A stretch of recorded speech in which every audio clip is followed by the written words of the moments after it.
Azadi Ka Amrut Mahotsav is one of the laudable initiatives under the visionary leadership of the Honorable Prime Minister to celebrate and commemorate the completion of the 75 years of independence.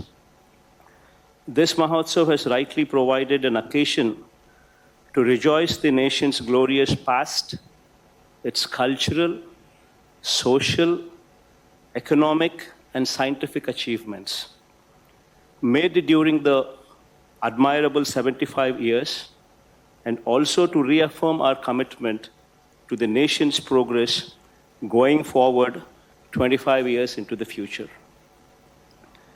We look at the selfless spirit of the freedom fighters with humility and pride. On this occasion, we honor and salute them. I had the privilege of felicitating the freedom fighters from our state of Andhra Pradesh. At the commencement of Azadi Ka Amrut Mahotsav, while commemorating our freedom fighters, I was immensely pleased to visit and pay my respects to Srimati Sita Mahalakshmi, the daughter of late Sri Pingali Venkaya, at her native place. Sri Pingali Venkaya, one of the freedom fighters, was also the designer of the national tricolor flag. The place where Sri Pingali Venkaya Garu presented the tricolor flag to Mahatma Gandhi in 1921 is in Vijayawada, and it now houses archaeological museum named Bapu Museum. Our government has recently renovated and rededicated the museum to the public. Further, in the memory of great freedom fighters of Andhra Pradesh such as Sri Alluri Sitaramaraju, Sri Uyalavada Narsimha Reddy, Sri Andhra Kesari Prakasham Pantulu Garu, Sri Potti Sri Ramulu, Sri Duggirala Gopala Krishnaya Garu, Sri Ayadevara Kaleshwara Garu, Sri Vavilala Gopala Krishnaya Garu, and other renowned personalities. In their memory, we have been conducting Azadi Ka Amrut Mahotsav celebrations every week through virtual and direct events, and thus far we have conducted 908 such programs in our state. This gives us the opportunity to not only celebrate the selfless lives of the freedom fighters, but to also enable the younger generation to draw inspiration from their lives. Consequently, our endeavor of involving people from all walks of lives and inspiring patriotism in them is being fulfilled. This occasion offers us an opportunity to look back at our nation's journey. As a nation, we have progressed remarkably during these 75 years, and in particular, during these 7.5 years. The GDP at constant prices increased from 2.94 lakh crores in 1950-51 to rupees 145.69 lakh crores in 2019-20. India is now the 6th largest economy in the world. At this crucial juncture, when the road ahead offers many opportunities and poses many challenges, I wish to lay special emphasis on two vital elements to unleash the full potential of our nation: sustainable development and reduction of economic inequality. It is imperative that while the needs of the present are met through economic progress, the ability of the future generations to meet their needs should not be compromised.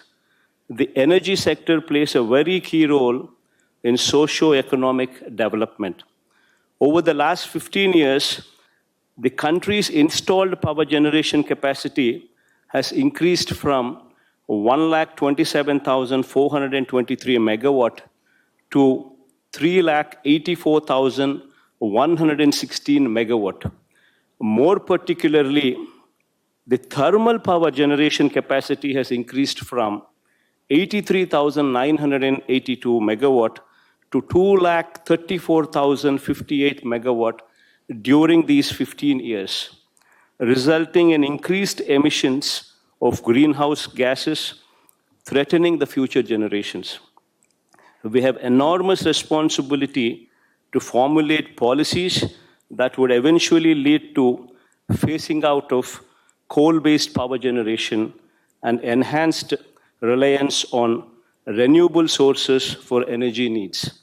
However, given the intermittency associated with renewable power sources, storage solutions have to emerge.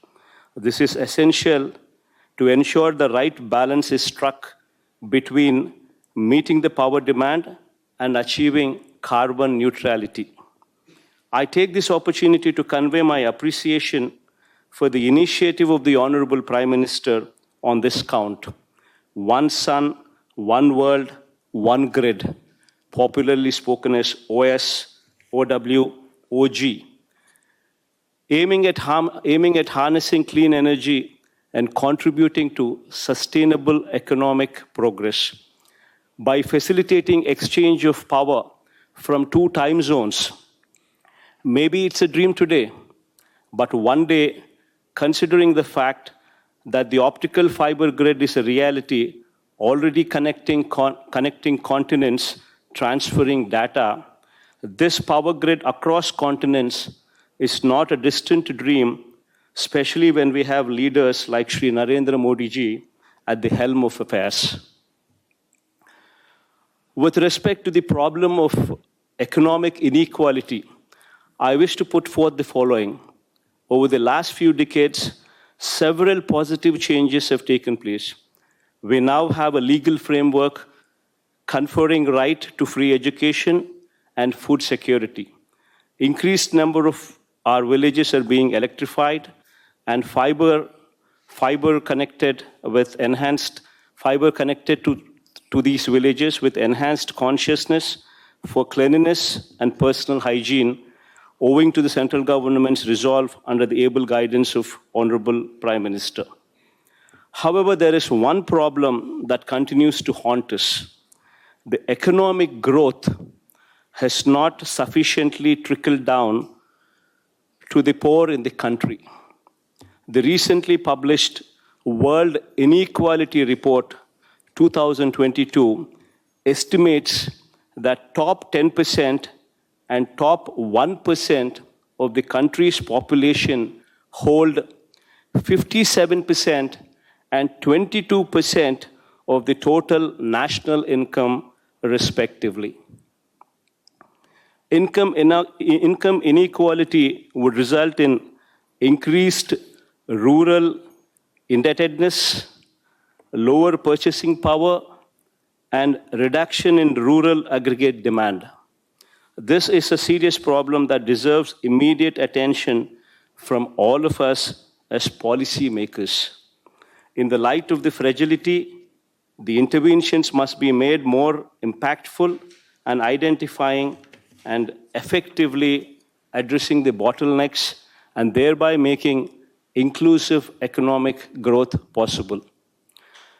Sir, I wish to conclude by saying that we would redouble our efforts to ensure the success of the Azadi Ka Amrut Mahotsav.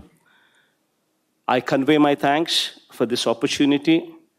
Look forward to many such occasions where we have a chance to reflect on the past and deliberate on the appropriate course for the future. Jai Hind.